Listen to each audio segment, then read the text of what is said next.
Hello, this is another episode of Rebuilding Careers. My name is Bonni Pomush, and it is my honor to serve as the CEO of Working Wardrobes and to host this incredible podcast where we get to discover insights and truths with amazing, I'll say, souls who enter our lives for many, many a purpose. And today I am here with writer, filmmaker, philanthropist, and investor, the only Pam Roy to ever be this one right in front of me. Pam, Thank you. welcome, welcome, welcome. I am so grateful to be here with you and all your listeners. I love the mission of Working Wardrobes.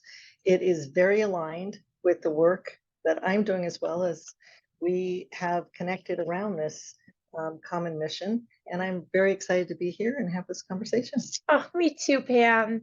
I think you and I agree that there really aren't any accidents No. in the world, that this must be a purposeful mile marker we are traveling Mhm, through together. mhm. So, really, really grateful to be in this space with you too. Likewise. Yeah. One of the questions I always ask our guests is to share a little bit about their background. And I ask this question because I think it's so interesting to learn. We know where we are right now, but Mhm. we all started somewhere else. And how fun it is to discover that sometimes those two things are connected and sometimes they're very disconnected. Maybe you would never expect to have arrived here having, Yes. grown up the way you did, or in some manner of discovery becoming yourself. So, Yes. Pam, will you share with us a bit about your background and what were the beginnings of the Pam Roy we know now? Yes. Well, first of all, life is never linear. Right. And I'm 64 years old. So I've had quite a few lifetimes within my decades of living. But I started I was born in San Jose, which is now Silicon Valley, or was raised there. And my grandparents were immigrants that came from Sweden and from Italy. Mm. And my grandfather from Italy got on a boat at 21 after being in World War II, and he did not want any more war. He looked at America as a land of opportunity, and by himself sailed across and worked in orchards and different fields as he made his way across the US. My other grandfather landed in Chicago as a carpenter and a construction worker. And so they both made their way into this new world to create a life for themselves and a future family. Mhm. And my father was the first in our family to go to college. He was an engineer. My mom was a homemaker. So we had that 1950s. I was born 1959. Very, what was considered a typical home, although no home is typical. So born and raised, my dad worked his way up the management ladder and did well in we moved homes to different levels of middle class as I was being raised. And it seemed idyllic, although within our home, my dad traveled quite a bit. He got a job and he was gone a lot. And I'm one of three girls. Mm. I'm the middle of three sisters. We're only about a year apart. And it was tough. It was tough. It was tough on my mom. It was tough on us to be by ourselves.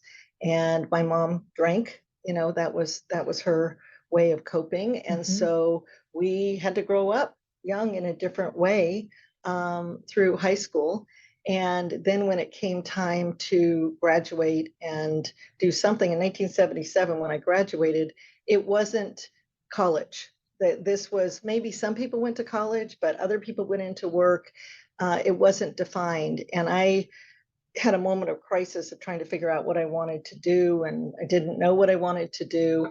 And so I went to junior college. My dad's like, go to college, signed up for junior college, and then I dropped out. And then, no, you got to sign up for college, signed up again, dropped out again.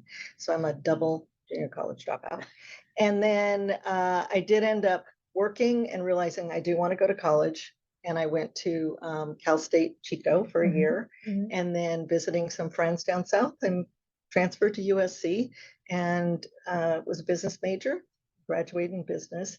And then I took off on this trajectory of uh, what I thought was being a successful life of achievement. And Mm. so I was very successful young. Mhm. I checked the boxes, and by the time I was 30, I became a manager, and I had a condo, and I had a car payment, and my health began, my stomachs would get upset before meetings, and I really didn't feel like I was in the right place, just did not feel right.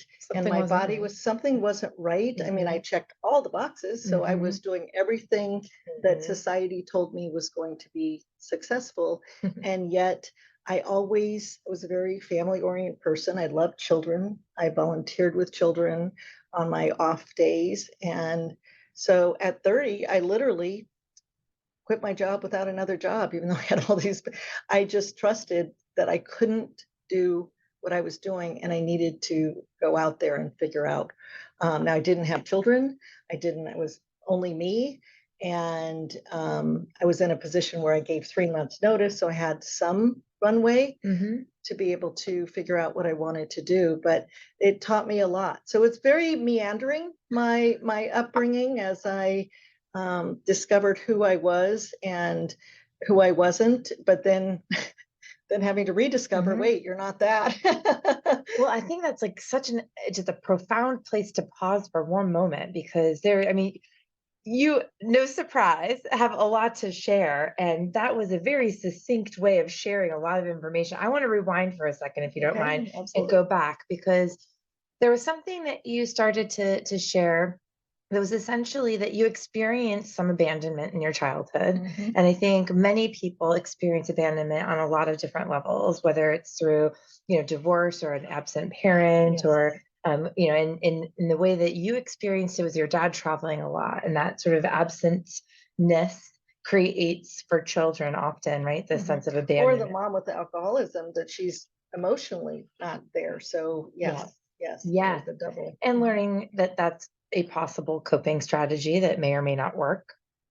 I say doesn't work, but is, it works and it does what it does, but it doesn't fix really the real problem, the thing that we're avoiding feeling. And then we go into a whole other cycle of emotion. Oh, absolutely. Pam, I think that, again, at this moment of pause before you rebuild your career and your purpose in the world, to take stock of that sort of inventory is really a place of a lot of commonality, not just with me, but with, I think, our listeners, with our clients, with our supporters, that we all have these various ways of growing up that actually has more in common than what differentiates us. Oh, yes.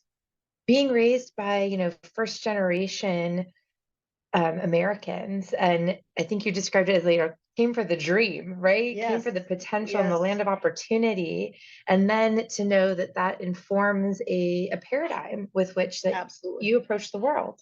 Yes.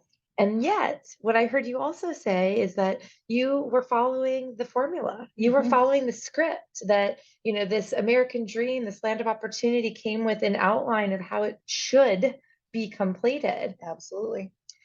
At some point, you entered the workforce, and I'm curious, before you get further down into that, I've got the condo, I've got the car, I've got the, before you get there, what was your first paycheck? Like, how did you earn your first paycheck, and what did you learn from that experience? I still remember it to this day because I was in high school, and there was a restaurant in town, a sit down restaurant. Again, back then it wasn't like you had a lot of options in terms of dining out. People tended to cook at home and you had a few options. But there was a restaurant, and I went in really scared, but I knew I needed to get a job. My parents said, go get a job. And I applied and I got the job as the hostess. And I remember how excited I was to have that. And the first day, they give you some minor training, as most places do, but really not the full training that we all need, because no matter what, we learn through experience and on the job. And so For sure. I remember my very first day, I went and started, as customers came in, I would seat them at tables. And I would seat them at tables and seat them at tables. Well, one of the things I wasn't paying attention to and didn't understand till later is that this poor server, I had sat people too close in time, and they didn't have time to take orders and greet them and get what, and other stations were empty that had people waiting for customers. And so I think my very first job was something that taught me about how important every position is, and how important that no matter who you are, whether you're the busboy or the hostess or, the server or the cook, that there is this mixing of the chemistry that makes Mhm. the output. Yeah. And it's what we call Yeah. culture in Yeah. so many companies. And Mhm. some companies don't necessarily get that, others do. But it was a really good learning experience for me about Mhm. how I needed to pay attention that I was a part of a whole. And to make that whole work, I needed to be respectful and understand each of the different positions Yeah. and then do my part to support the Mhm. overall goal of being able to serve customers. Well, and it's so nice when you can actually see and experience the whole. Like in Yes. what you're describing, there's a bit of a finiteness around the restaurant experience and knowing how you fit into that, all the human connections that are required for people to have a, fulfilling, like literally nourishing, filling, but like fulfilling with whomever they are wanting to Yes. experience that Yes. requires understanding your part. What's harder, I think, is adapting that information to this very ethereal world, right? Where we can't see Mm-mm. all of the power of human connections and how we impact each other. We only get to, see what we see, but Yes. that training and sort of breeding ground for your understanding of your power within that system, that ecosystem, and how you can Mhm. create Yes, absolutely. or impede. Yes. And also just, I was so embarrassed. Right. It was like my first day on the job and I Sure. had offended somebody. And it was really learning that that's a part of learning, Yeah. that really was something that Mhm. at the time I was, oh, I can't go back to work. Look at what I did. They don't like me. They don't, whatever kind of thing. The Mhm. really concern Mhm. that I should have known. And in reality, we don't know. Every time one of my daughters gets a job or does something and then something happens, I'm like, it's part of the process, Yeah. just it's part of the process. And but of course my younger self was not understanding it was part of the process, and it was In the process of learning about the process. about the process, learning about the process, but just how valuable experience is to all of our, whether it's an Mhm, academic mhm. training or a skills training, how important it is to know that actual experience and being out with live engagement is really the way humans learn. Well, this is a beautiful, not only as a mechanism, right, but in a real, I want to say forgiving, but in the sense that it is part of the process. I am going to fall. That is going to happen. Yes, I am going to fail. And yes. I'm going to get back up. And I'm going to take what I learned from that experience into the next experience. And it's Mhm. not the end of the world. It's not the end of anything. It's just actually like a stair in the steps going through. Yes, but even more, it's how our bodies are made. Our Mm. muscles are made to, be stressed and strained to grow, how we combat viruses and how our body heals itself. We have this internal mechanism that's within humans Mhm, that really is about, that is how we learn. mhm, And our mhm. brain grows through the connections. It doesn't grow when things are just in the same place. It grows through things where we have some adversity, we have some things that we're pushing against that we Right? need to figure out how it works. And that is actually how we grow. So if we start looking at it not as a mistake, but as something along the path to learning and growing, that it's essential to being human, and Mhm, it's something we mhm, all can relate to because we're in this human experience mhm, and there is no um, formula. We're creating what's mhm, happening at the same time the world is influencing us, and it's this mhm, constant feedback loop, and mhm. but our part is just as important. Mm. I love this understanding of like the engineering, like understanding this as a fundamental truth that Mhm. in order to learn and grow, you must go through some adversity, some barrier, some challenge. I have to ask, could you share with us an example of you overcoming a barrier or a challenge in your life? And what was Yes. it? And what What do you learn was from it? it or what were they? Because Just pick one or a I couple. have many I could share, but I will share one that is more recent in my life. Mhm. And that was a few years ago when I decided to write a blog sharing my experiences as a parent and as a businesswoman, watching what was happening in the education system and the trajectory of checking the boxes and saying, as soon as you get this, and as soon as you're valued, and we'll give you this credential, and as soon as you have that, you're going to be fine. It's going to be fine. And I was seeing that it wasn't working so well, both on the academic institution end as well as in the workforce, the real world end. And so I decided that I would write a blog about what I was seeing. And that hit me in the face when I started to do it, about like my own self-judgment, my own fear of being vulnerable. Because here, whereas in the past I had worked in different places where I was doing an assignment or a project or whatever, it was removed from me. It was part of my whatever I was doing, even if I was volunteering or whatever. Like not your identity, not who you This are. was sharing my ideas and my thoughts in public for ridicule, and that I would be really showing people who I was and what I thought. And not that I thought my way is the right way, because I think we're all learners going back to how we grow and whatever. But I think the sharing of our unique perspectives helps us all grow. I mean, I think it's so important that, and that we each are so unique that we really need to share ourselves as ourselves in the world, because that's what makes this the tapestry, right? Each of our threads is the tapestry of life, and that's what makes it. So so for me, just being vulnerable, and then my own self, can I do this, and then taking the leap and taking the leap and taking the leap, and then gradually it becomes comfortable when I acknowledge that there are many perspectives. Mine is one, and that I felt it was important for me to share it, that not to say other people needed to feel the way I did or think the way I did, but perhaps it would make them approach their lives or their children in a different way. So that was a big one for me, just that self-judgment and that fear of being vulnerable.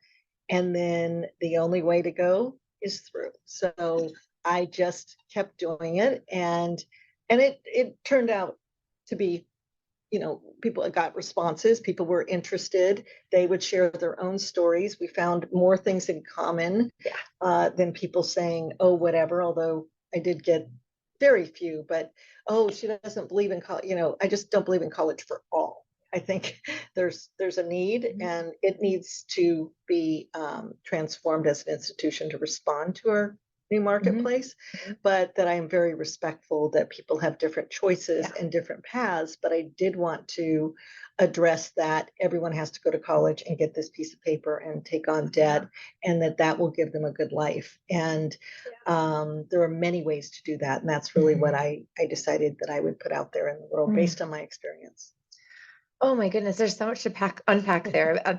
The one piece I'm appreciating so much, I can remember so many times as a child, as a young adult, feeling like I wanted to crack the code. Tell me the code, just tell me what it is I need to learn so I can hurry up and get through this next phase. And it wasn't really ever about like content, right? It was about these universal truths. And can you just explain to me how the world works so that I can participate fully in it instead of having to take sort of, if you will, the longer route. So I really appreciate this idea that you're sharing, which is I wanted to put out information so that other people could also generate their own thoughts and responses and, of course, their journey, but to have that as a sort of fundamental learning block that they could use, and to be able to do that requiring this vulnerability and this putting yourself out there, which is sincerely quite uncomfortable. It's really uncomfortable.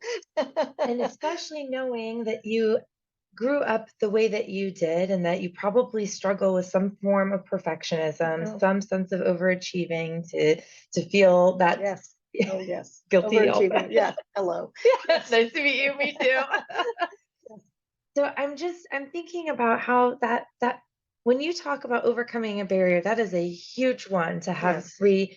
not only gotten through, and I love what you say about going through it, because Yes. you cannot avoid it. No, no. Not over, not around, not under, through. Yes. And to get through those sort of breakdown moments to get to the breakthrough moments Yes. is incredibly courageous. And yet it also sounds like it was a very internal process. Well, it was. And I think that that is, I do a lot of work with the Viktor Frankl Institute of America and his work as a psychologist or psychiatrist rather. And this idea that we all have a conscience and that it's a radar to something bigger. And even there's a physicist recently I was listening to that was talking about the intelligence, every trillion cells in our body, a trillion atoms in every cell. They know what to do. The knowledge of the universe is in there. I mean, the liver cell isn't making itself a heart cell. I mean, there's some serious knowledge happening. Yeah.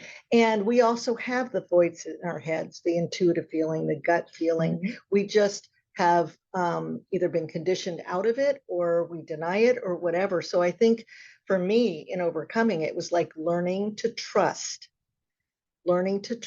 myself and that this was something I felt very strongly about. And it's fine if you think about it, but to act on it is the hardest part. And when it's acting on that excitement or that interest or that geeky whatever, I always say I'm such a geek. I go into these different things and then I want to follow them. I say I follow the bouncing ball. It shows up and I'm like, oh, how to do that, and away I go, which hence my life.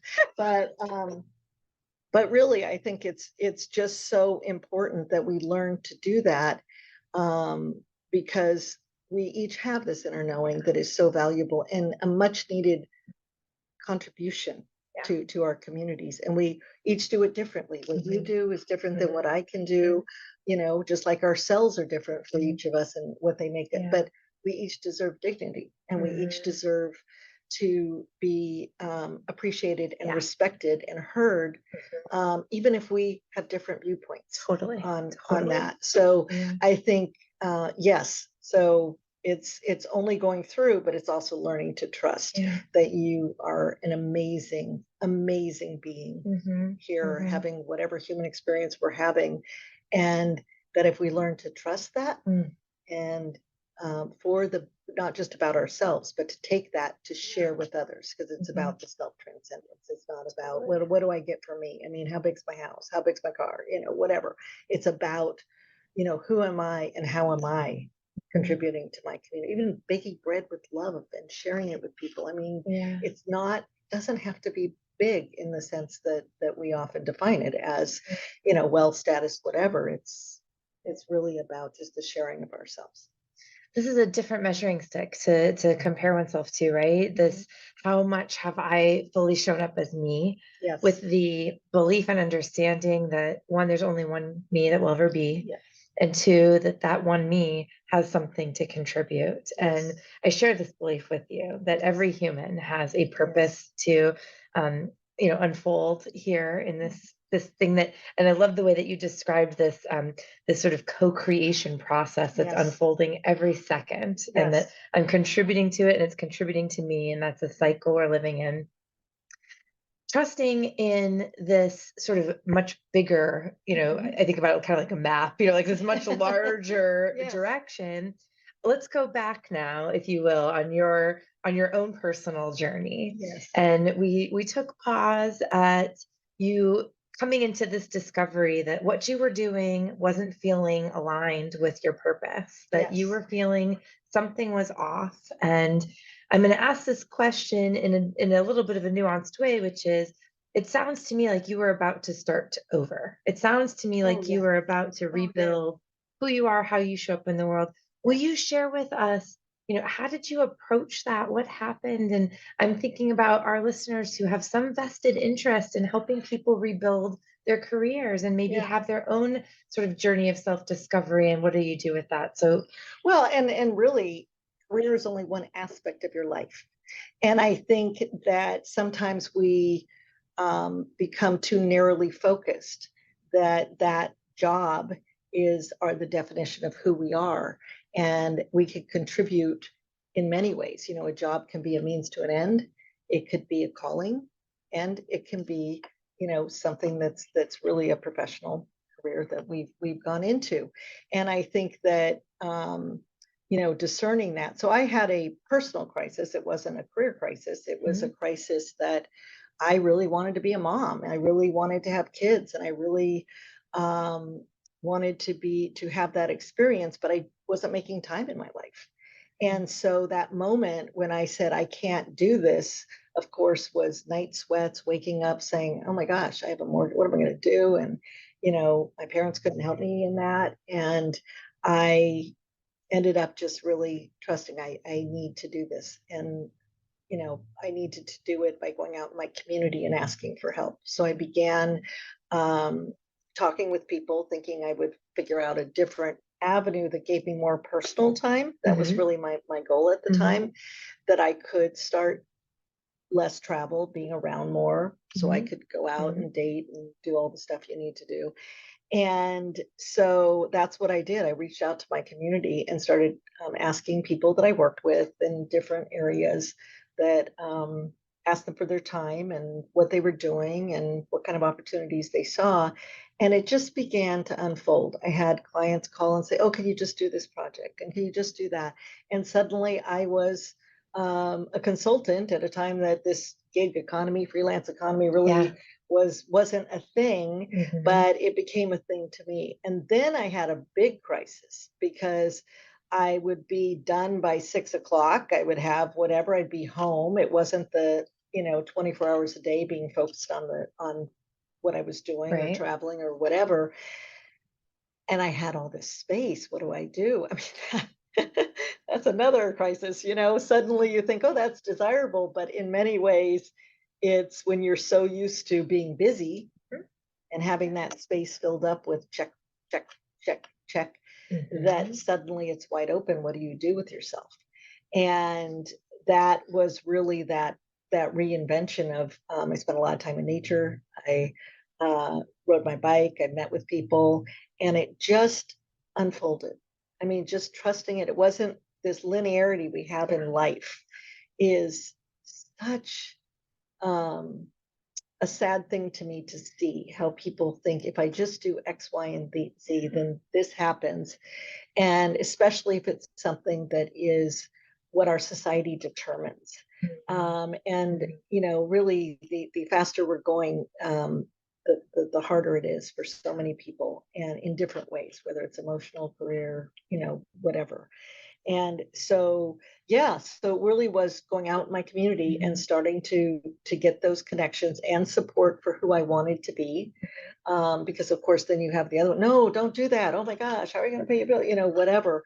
And just surrounding myself with people who are like, wow, I wish I could do that, or wow, you know, I've done that, or whatever. And off we went. And I just knew so strongly that this bigger idea, but I didn't know how I was going to get there. And I think that that is one thing that in our society, we are so future focused. Everything is about productivity and being future focused. And yet engagement in the now is really all we have. So Alan Watts, he was a philosopher, talked a lot about, he wrote a book in 1951, and it was called The Wisdom of Insecurity, A Message for the Age of Anxiety, in 1951. And he talked about how we were so future focused in our industrialized age and our production age that we literally just live in a future part that, or place that isn't today. It's scary. We don't know enough about it, but we're losing today. So I think just when you're in those positions where you don't know where you're going and you only have today, in some ways, if you can stay just in today, it's like, okay, if that's my North Star, if someday I want to be a mom, someday I want to have kids, someday I want to contribute to my community in a different way, then what do I have to do today? So then it was like, okay, I'm going to reach out to so and so and have a conversation, you know, but it requires an action.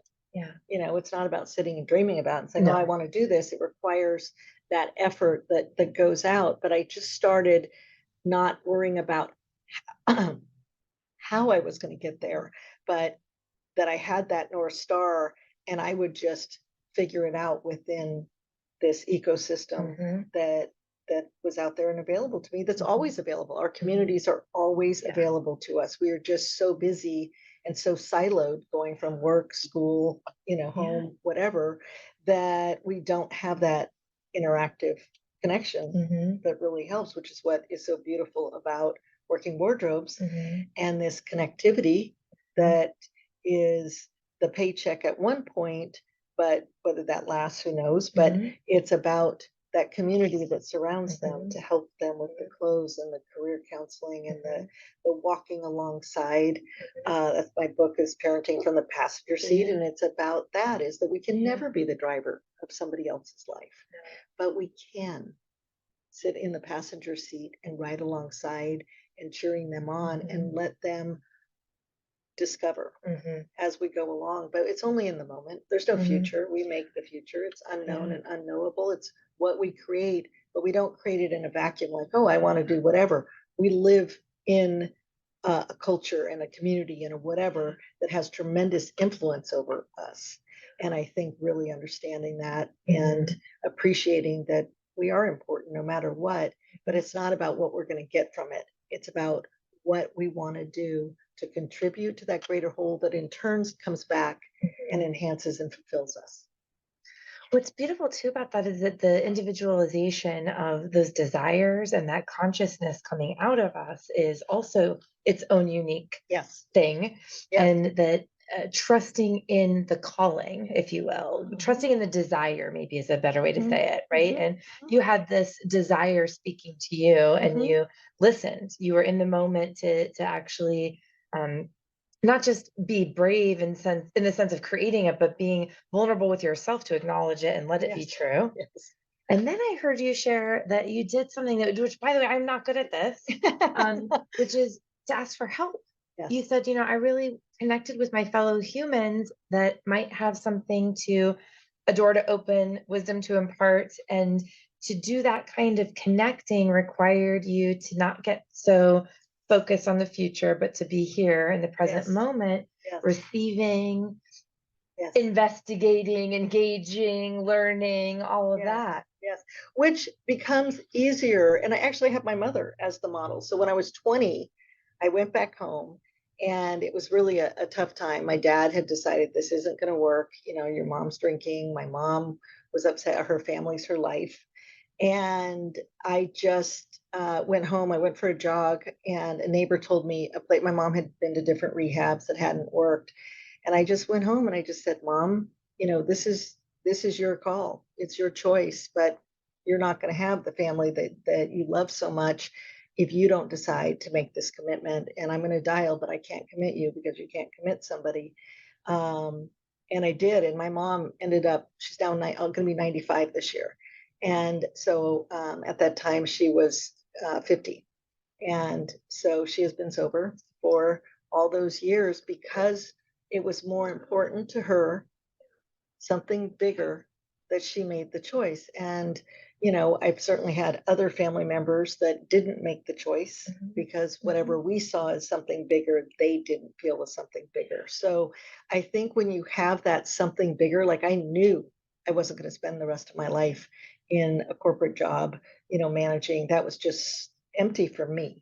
And I wanted something different. And that North Star helped me overcome a lot of the fears I had, because it's not easy when you want to be vulnerable. I mean, at the time, we didn't have places like Working Wardrobe where people would welcome you in to come and say, we'd love to help you. We'd love to talk to you. And, the work I do with Be Unbound right now is about connecting youth to mentors in the community around interests, not and who they are. And I think this has, interestingly enough, become something of my mission today because of my own experiences that I went through that shaped who I am and how I see the world. And I'm really grateful for that. I'm really grateful, but it was scary at the time. It's just that my North Star was stronger than, and I didn't know it was a fog. I didn't know where the road was. I just looked at it and stared at the fog and thought, okay,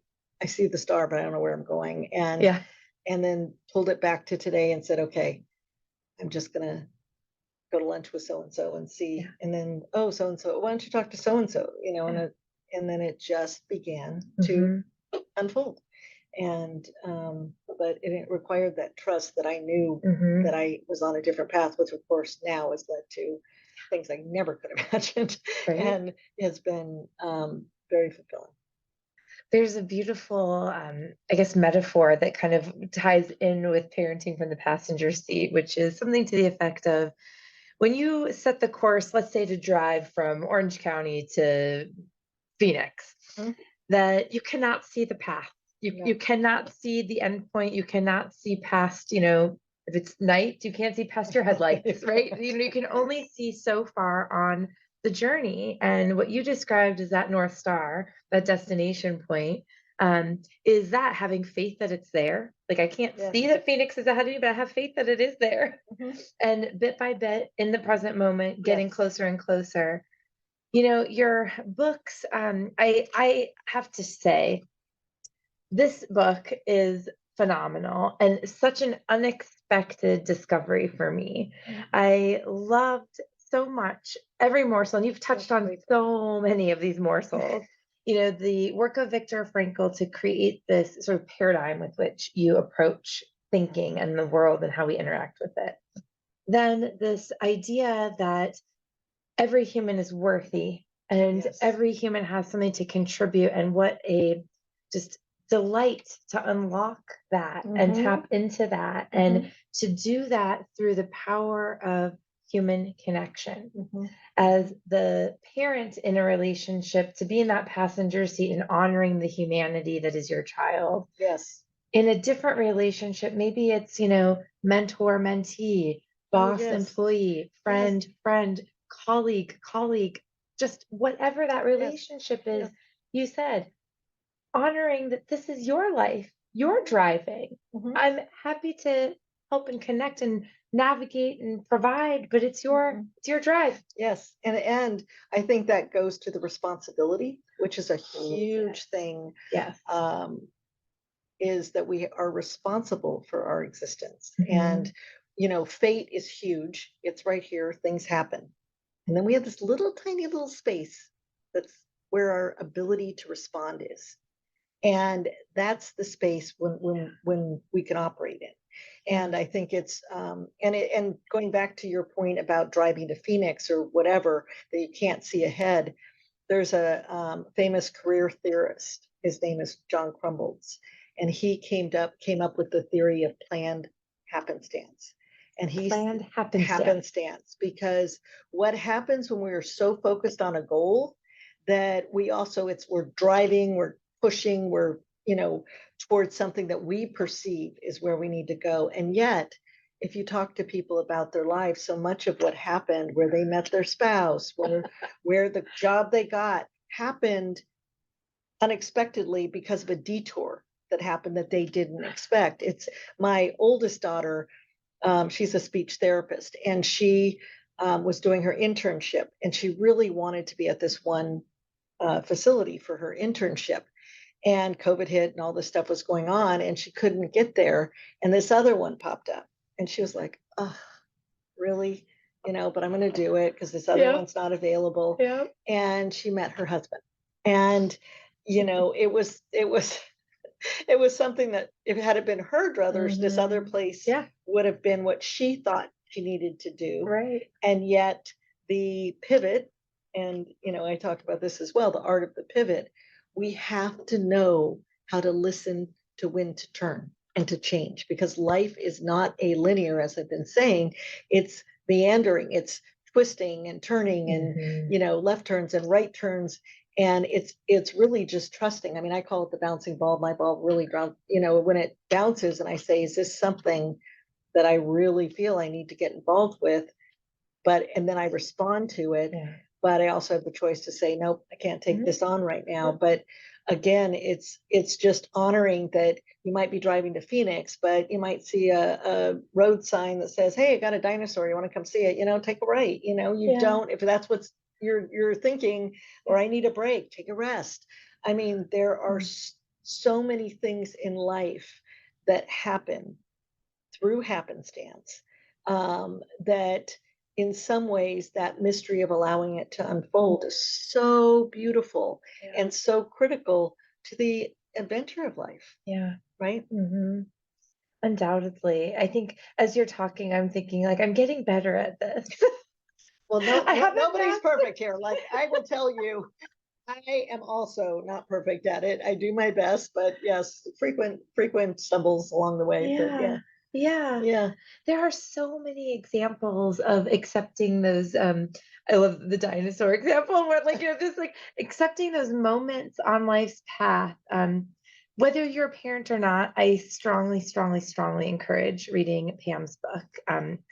I am also excited to read this one, which I have not yet, and I understand there's a new edition coming. yes, So, yes. We're just in the throes. We'll announce that soon. But yeah, okay. very exciting, very exciting. But yes, that was a book that I wrote with my best friend of 45 years, and we felt strongly of the messages that Viktor Frankl had said about responsibility, about the dignity of every Mhm. individual, and the need for them to be allowed or to allow themselves to